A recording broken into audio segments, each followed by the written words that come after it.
Hi and welcome to this short video on getting into airbrushing. This video is from the point of view of a newbie, someone who has not done this for miniatures before, so hopefully some of you will find this very useful. There is a video by Squidmar if you want to know way more about this that you should watch. The link is in the description here, all about airbrushing and about how it all works, and it's a fantastic view. This is just about me and my journey into it, and hopefully you might pick a thing or two up before as we go. So what we've got here in front of us is an airbrush setup. We've got ourselves a compressor, we have a dual action airbrush, we have some thinners, and we have an airbrush cleaner, we have an air hose, and we have a small selection of airbrush paints, which we won't need the thinners for as such, but the thinners are for my Citadel brand paints. The compressor builds up air pressure. This one has a tank on it. You can get a couple of different kinds. This is the kind that has a reservoir where pressure will build up so that you will always have some pressure behind your gun. It's a very useful thing to have and would be recommended. This is a dual action airbrush down here. There are plenty of different brands available, cheaper ones, more expensive ones. This is a very good starter model which should hopefully last me a little while. This has a dual action, which means the flow of air and the flow of paint can be controlled separately, which will be important for when we're painting.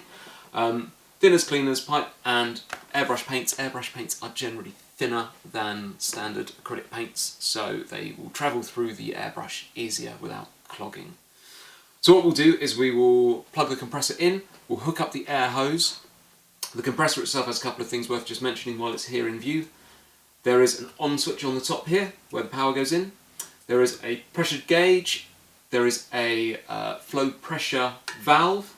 There's a water trap. This is really important for sucking any vapour, any water out of your flow, and that will trap all the water in there so that doesn't come out at the end of your gun. And there is a pressure release valve here, so you can release all the pressure if you need to in your tank. Cool, I'll get this plugged up and we'll come back to this in a few minutes. So what we've done is we've set up the airbrush. The compressor's down on the floor down here. We've put the air line, attached it to the compressor, screwed it in with the standard fittings. It's all very standard fittings, these all fit together with. Do check that all of your compressor fittings, your airline fittings and your airbrush fittings are the same. You can get adapters so that pretty much everything can meet. Holding the airbrush when I'm not using it, I realise would be a bit of an issue. I don't have anything to hold it with, so I've sort of made something out of a microphone stand clip, so it just sits in there, which is really useful. And what I've done here is I've just laid out a few dots. Squidmar does this in his video, very useful. I'm just going to test, see whether I can actually hit any of these lines, fill any of these circles, make a nice circle as well. So that's what I'm going to try and do. And then I've just got this container here, this Minotaur Armour container, which I'm going to just apply some paint to and see how it comes out. The other things I have over here that I just want to mention are a glove and a particulate mask. It's really important to remember that paint is particulates. When it's sprayed like this, your lungs are not designed to filter that out. So just, yeah, don't wear a mask. Wear a mask. It's a very important thing to do. I will look at things like spray booths at some point as well. But for now, what I'm going to do is I've got the compressor on. It's all charged up, ready to go. I've got some nice grey-blue paint. This is some of the Vallejo paint here. So I'm just going to add a few drops of this into the cup of the airbrush here. So this is the airbrush itself. It's a very tidy little piece of kit. What it's got is a needle and nozzle here. This is where the paint comes out. It's got this is where the air line goes in. It has a cup, a reservoir for putting your paint in, which should unscrew. Pops off like that. There you go, pops off, doesn't unscrew. And then you have this trigger here, which is a dual action. So when you press it down, just pushing it down, that releases air. And when you push down and then pull back, that releases paint.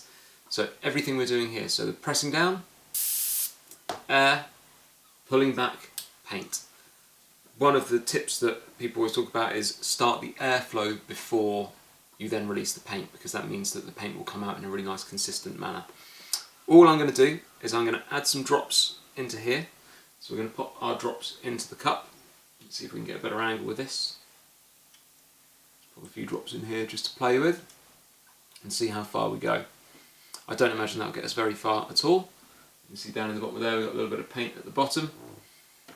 That's just filling that gun nicely. I'll put that cap on as well. As I said, it's going to be really important just to wear a mask. Once I've got this on, you'll probably struggle to hear me, so it may be that I lay over a little bit of commentary post-production, but we'll see how that goes. That was graceful.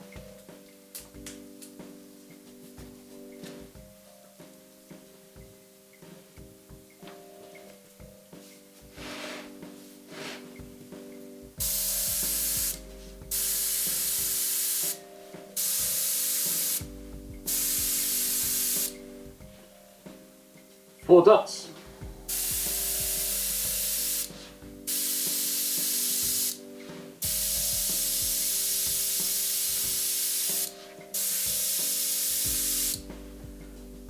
That was some different lines, so very weak, not pulled back far at all. Pulled back lots more. Middle, and that was ramping up to a very full all the way back. So I'm just going to try and fill these circles.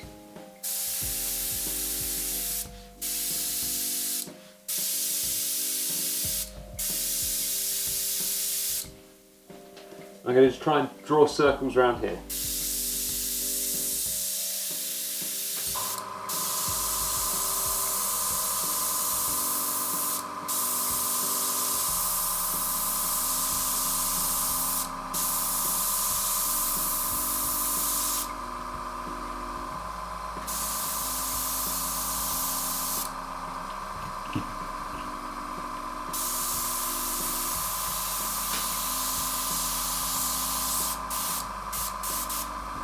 Yeah.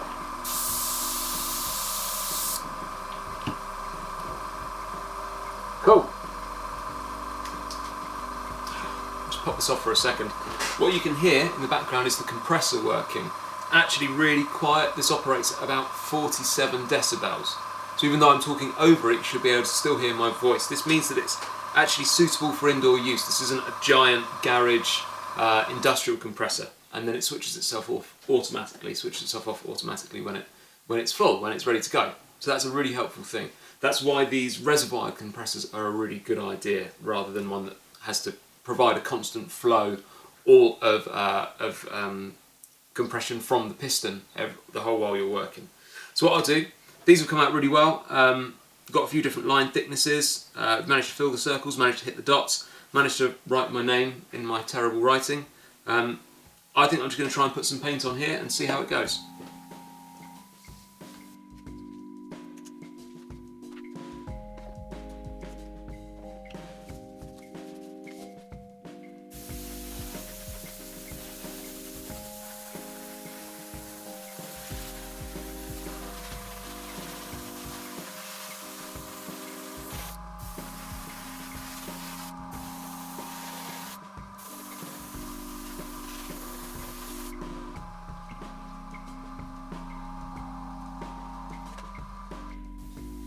Now it'll be slightly hard to see in this image, but actually, colour-wise, that's come out really quite nicely for just a first attempt, just spraying once. I'm just going to take a photo of this so that I can stick that in too.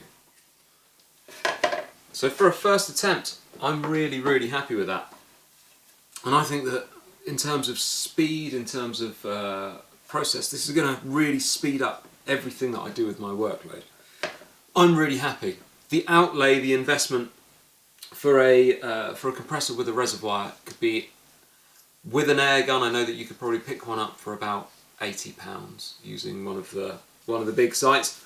Obviously, anything you can do to support your friendly local gaming store, do. They will have their own ranges of airbrush paints. They might be able to get them in if you ask. So do ask if they can help you out in any way by getting stuff in for you, and it's always well worth doing. I'm really impressed with this. I think this is a very sound investment for me.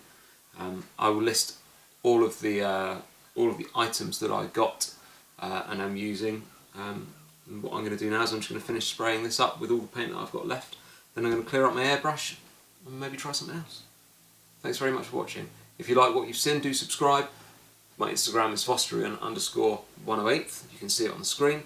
And do whatever you can to support other people in the hobby, especially at the moment when people might be finding things tough. Thanks very much.